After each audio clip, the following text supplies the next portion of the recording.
ka ba pupunta? Kailangan mo bang malaman? Papuntang Maynila yan. Alam ko. Hindi pa nandito ang papa mo sa Baguio. Ba't ka pupunta sa Maynila? Nilayas ako ng papa ko eh. Pinalayas ka o ikaw ang lumayas? Noong una tayong magkita, talagang naglayas ako sa amin. Pero kagabi, nang nalaman niyan tungkol sa atin, pinalayas niya na ako. Palalayasin ka ng dahil sa akin? Ang Daigdig Ko'y Ikaw, ito ang pelikulang nagsimula ng lahat.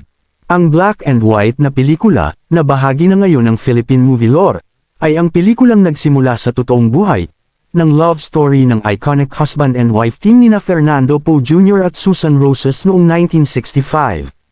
Ito ang kanilang unang pelikulang magkasama, na ang mga binhi ng isang kwentong pag-iibigan ay naging 1 milyon-milyong mga tagahanga.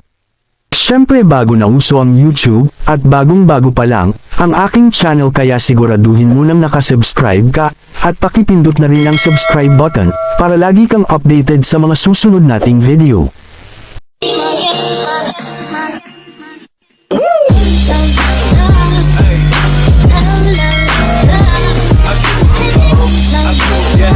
Isang box office hit ang pelikulang, Ang Daigdig Ko'y Ikaw, na ipinalabas noong 1965 at pinagbidahan nina Fernando Poe Jr. at Susan Roses. Ayon sa mga mapagkakatiwalaang ulat, ang unang araw pa lang ng pelikula sa mga sinehan ay umabot na sa mahigit 36,000 peso, noong panahong iyon ay 4 na peso ang minimum wage. Umusbong din ang kanilang pag-iibigan sa set habang kinukunan ang pelikulang, Ang Daigdig Ko'y Ikaw. Si Vicky na ginampanan ni Susan Roses, ay ang spoiled unikahihan ni Don Enrique Larrazabal, at ang nag-iisang tagapagmana ng pamilya Larrazabal. Ikinulong ni Don Enrique si Vicky sakay ng isang yate upang hindi ito makatakas kay Daniel, na tinutulan niya dahil sa kanyang kaduda-dudang karakter. Habang nakaangkla sa Batangas, at sinasamantala ang Don Enrique na nasa baybayin, lumangoy si Vicky sa pinakamalapit na dalampasigan. Doon niya nakilala si Roman na ginampanan ni Fernando Poe Jr., na nagmamay-ari ng isang trucking business kung saan siya rin ang driver.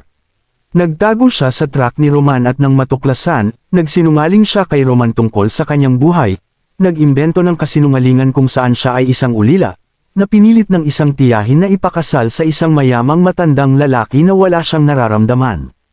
Pinapasok siya ni Roman sa kondisyon na magtatrabaho siya para sa kanya.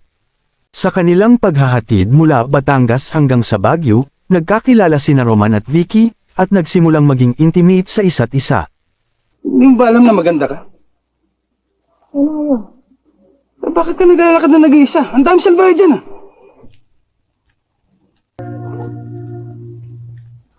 Huwag ka nang magagalit ha? Sinabi ko ba nagagalit ako? Ayun eh, kulit ka. Uli-uli. Huwag kang alis na wala akong pahintulot. Ako.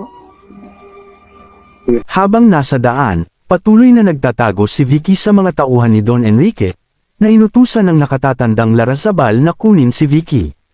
Pagdating sa Baguio, natuklasan ni Roman ang tunay na pagkatao ni Vicky, at labis siyang nasaktan sa pagsisinungaling ni Vicky sa kanya. Lingid sa kaalaman ni Vicky, nasa Baguio din si Daniel, at dahil sa revelasyon na iyon ay naisip ni Roman na pinaglaruan lang ni Vicky ang kanyang emosyon, para lang mag-run off kay Daniel pagdating nila sa Baguio. Nanlulumo, humiwalay si Roman kay Vicky. Pagkatapos ay hinarap ni Don Enrique si Roman, at humanga sa kanyang karakter na inaprubahan niya ito para kay Vicky, sa kabila ng hindi pagiging mayaman ni Roman. Sa basbas ni Don Enrique, bumalik si Vicky kay Roman, na handang kunin siya pabalik sa kanyang mga bisig. Totoo naman, di ba? Nang malaman mong anak ako ng mayaman, tinanggihan mo ko. Ang sabi ng papa, ang nababagay daw sa akin, ay yung tunay na lalaki. Ikaw nga naman, hindi mo ako kayang pasunodin sa mga kagustuhan mo. Yung sa bagay may katuwiran ng papa mo. Pagkat magkaiba ang ating daigdig. Sanay kang mabuhay sa kasaganan. Samantalang ako. Hindi, Roman. Nagkakamali ka. Sina Fernando Poe Jr. at Susan Roses ay nagbida sa hindi bababa sa 17 full-length na pelikula, lahat ay sertipikadong box office hit. Marahil sila na ang may pinakamatagumpay na tandem ng mag-asawa sa kasaysayan ng pelikula sa Pilipinas. Isang stuntman mula sa Maynila at isang kolehiyalo mula sa Bacolod.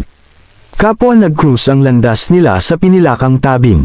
Isang tambalang humantong sa dambana makalipas ang ilang taon, pagmamahal sa trabaho at dedikasyon sa kanilang sining ang naging puhunan nila upang sila ay hangaan, at tangkilikin ng maraming Pilipino, at sila ay hirangin bilang king and queen ng Philippine movies.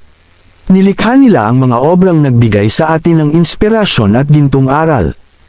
Maraming salamat sa muling panunood, hanggang sa dulo ng aking video.